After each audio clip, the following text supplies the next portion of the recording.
অনেকগুলো মিনি মাছ হলুদ আর লবণ দিয়ে মেখে নিলাম। এখন ভাজি করব। আজ মিনি মাছ দিয়ে রান্না করব। এই যে ডাটাটা কিন্তু সিদ্ধ করে নিচ্ছি। সিদ্ধ করে ডাটাটা রান্না করব মিনি মাছ দিয়ে।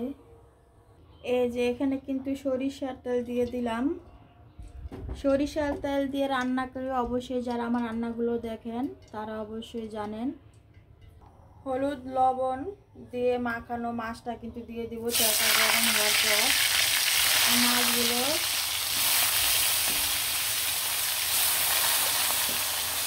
মাছগুলো কিন্তু তেলের মধ্যে আস্তে আস্তে দিবেন, তা না হলে কিন্তু আটা তেল ছিটা পড়বে। দিয়ে দিলাম। এখন মাছ ভাজি হওয়ার অপেক্ষা। আর এখানে কিন্তু ডাটাগুলো সিদ্ধ করে নিলাম। সিদ্ধ করে ডাটাগুলো রান্না করলে অনেক ভালো লাগে, আর শক্ত শক্ত থাকে না। অনেক ডাটা আছে কিন্তু সিদ্ধ হতে চায় না। আর দেখেন একদম সিদ্ধ হয়ে গেছে ডাটাগুলো সিদ্ধ করাতে। আর কালারটাও কিন্তু অনেক সুন্দর সবুজ সবুজ রয়ে গেছে। মিনি মাছ দিয়ে ডাঙ্গাটা রান্না করব। আর মাছগুলো কিন্তু হয়ে গেছে। মাছগুলো আমি মিশিয়ে নিব।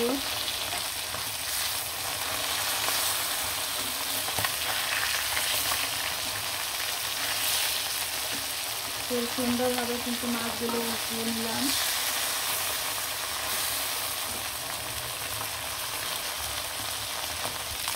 সবগুলো মাছই কিন্তু ভাজা ভাজা হয়ে গেছে। এই যে দেখতে পাচ্ছেন কত সুন্দরভাবে কিন্তু ভাজা ভাজা করে ফেললাম।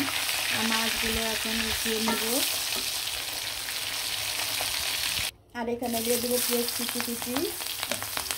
কুচি দিয়ে দিলাম। দিয়ে ভালো করে নাড়াচাড়া দিয়ে সব মশলা দিয়ে দিব। এখন এক এক করে পেঁয়াজটা বাদামি কালার দিয়ে তারপরে অপেক্ষা করবো। এখানে দিয়ে দিলাম ময় মশলা।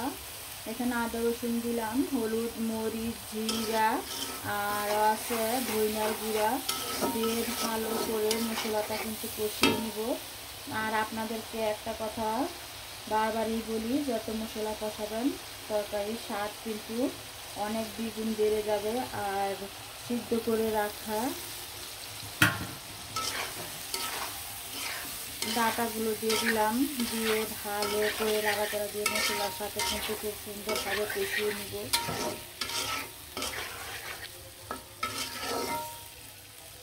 মশলার সাথে যত কষাবেন এতই কিন্তু স্বাদ হবে। ডাটাটা কিন্তু অনেক সুন্দরভাবে কষানো হয়ে গেছে। তখন কত সুন্দরভাবে কষিয়ে নিলাম। ডাটাটা যত সুন্দরভাবে কষাবেন রান্নার স্বাদ কিন্তু আপনার ততই বেড়ে যাবে। আর এখানে মাছগুলো দিয়ে দিলাম। মাছগুলো দিয়ে এখন পরিমাণ মতো পানি দিয়ে দিব।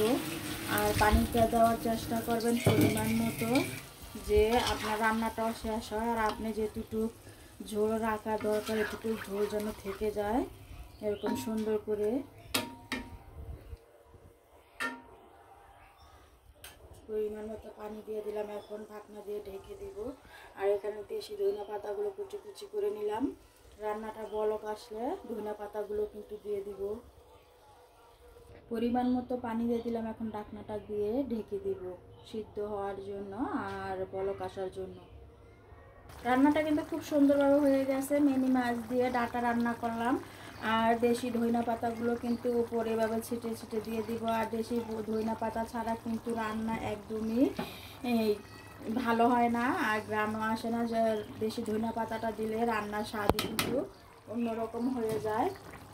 স্বাদটা অনেক সুন্দর আর অনেক ভালো হয়ে যায়, অনেক টেস্টি হয়ে যায়। গ্রামে কিন্তু দেশি ধনিয়া পাতার রান্নাটা অনেক মজা হয়।